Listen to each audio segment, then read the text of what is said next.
Je m'appelle Manon, je travaille ici depuis 5 ans.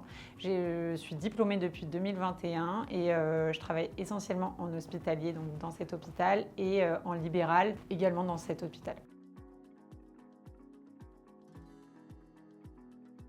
Sage-femme au sens large, c'est accompagner la femme. On est gardienne de la physiologie, c'est-à-dire s'occuper de la femme, de la santé de la femme, du début de sa vie sexuelle jusqu'à la fin de sa vie gynécologique, on va dire. Tant que tout est physiologique, ça veut dire que tant que tout se passe bien, c'est à nous de nous en occuper. En tout cas, on peut s'en occuper. Dès qu'il y a le moindre souci dans la vie gynécologique d'une femme, peu importe son âge, ou nous en salle d'accouchement, dès qu'il y a le moindre souci, on est obligé de référer un gynécologue. Donc c'est pour ça qu'on nous appelle les gardiennes de la physiologie, c'est qu'on s'occupe de tout tant que tout se passe bien. Donc on suit le suivi gynécologique d'une femme dès le moment où, par exemple, elle souhaite prendre une contraception. Donc ça peut commencer à l'âge de 16, 17 ans, peu importe. Et on suit la femme, on peut lui prescrire les mammographies, etc.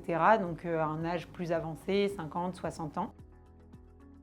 Nous, en salle d'accouchement, en l'occurrence, on s'occupe surtout des femmes enceintes. Nous, en général, on les voit à partir de 37, 39 semaines en salle d'accouchement. Les dames font leur suivi de fin de grossesse comme on a pu voir dans la vidéo, avec vraiment un monitoring pour surveiller la fin de grossesse, que tout se passe bien, vérifier si le bébé est en tête, en siège, faire les prises de sang de fin de grossesse, etc. Et après, on les accueille en salle d'accouchement quand elles viennent, soit pour un déclenchement, soit une césarienne programmée, soit un travail spontané. Et on les prend en charge jusqu'à la fin, jusqu'à la sortie de la maternité. Donc ça veut dire qu'on fait l'accouchement, on s'occupe de tout. C'est nous qui faisons l'accouchement de A à Z tant que tout se passe bien. Et après, on les suit pendant 2 heures en salle d'accouchement. Elles remontent en postpartum et en postpartum, c'est encore des sages-femmes qui s'occupent d'elles, qui font le suivi, les premiers soins auprès des bébés, s'assurer que tout rentre bien dans l'ordre post-accouchement, ou qu'en tout cas la physiologie continue bien, jusqu'à leur jour de sortie, donc à peu près 3-4 jours postpartum, en fonction de si elles ont une voix basse, une césarienne, si tout va bien, mais en moyenne c'est 3-4 jours. Et après, elles rentrent à la maison et on continue le suivi avec une sage-femme libérale qui se rend à la maison. Donc ça, on fait en sorte que les patientes aient toute une sage-femme libérale qui vienne les accompagner pour les difficultés qu'elles peuvent rencontrer, etc. Et après, elles reprennent un suivi classique gynécologique pour reprendre une contraception, refaire leur suivi gynéco, avec soit une sage-femme, soit un gynécologue, pareil en ville, en cabinet, avec quelqu'un qui les verrait à l'extérieur.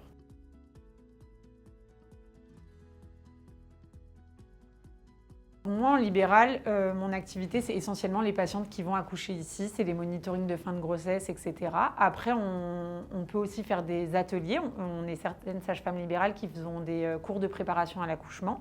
Donc les patientes, elles viennent, elles disent par exemple, je veux allaiter. Donc elles sont inscrites au cours d'allaitement, où la sage-femme leur explique en quoi ça consiste. Elles peuvent poser leurs questions. En général, c'est des petits groupes de plusieurs mamans. On a ça, on a le cours de prépa sur la poussée. Il y a plein de cours différents avec des intitulés un peu différents en fonction. Les patientes, elles choisissent ou pas de s'y rendre. Et ça, elles peuvent le faire à l'extérieur, mais elles peuvent le faire aussi ici. Les sages-femmes libérales suivent la grossesse jusqu'au 7e mois. 7e mois, les patientes sont obligées de s'inscrire avec un gynécologue de la clinique pour être suivies, pour qu'il y ait un suivi dans l'établissement. Et en fait, les sages-femmes, si avant les 7 mois, se rendent compte qu'il y a quelque chose qui n'allait pas, qu'elles détectent, je ne sais pas, de la tension, du diabète, quelque chose qui sort du cadre qu'une sage-femme peut suivre, et bien là, à ce moment-là, elle envoie la patiente chez nous et donc elle commence à se faire suivre à l'hôpital. Si tout va bien, à partir de 7 mois, elle peut se faire suivre largement à l'extérieur et les sages-femmes peuvent continuer d'assurer leur suivi, mais plutôt avec des cours de prépa, etc. Et le gynéco prend le relais sur la fin de grossesse. Et après, donc nous, on est en étroite collaboration avec les sages-femmes libérales qui nous adressent des patientes. Et après, c'est un peu comme si nous, on leur réadressait après l'accouchement, où on leur dit « Ok, nous, tout va bien. C'est vous qui reprenez le contrôle, donc à l'extérieur. Si jamais on se rend compte qu'il y a quelque chose qu'il faut suivre un petit peu plus, un lien mère-enfant, une dame qui a eu un accouchement compliqué, etc.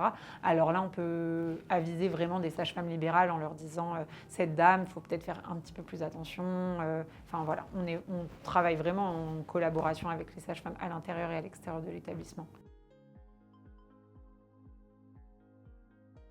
Nous, on s'occupe de la physiologie, eux, ils s'occupent de la pathologie. Nous, on peut tout faire tant que tout est OK. Et le moindre signe d'alerte pendant la grossesse ou pas du tout, même dans la vie de tous les jours. Par exemple, nous, on s'occupe de la palpation d'une femme de sa poitrine. Si on détecte un kyste, une boule, quelque chose qu'on trouve de peut-être pathologique, alors là, on donne l'examen complémentaire et on envoie chez un gynécologue.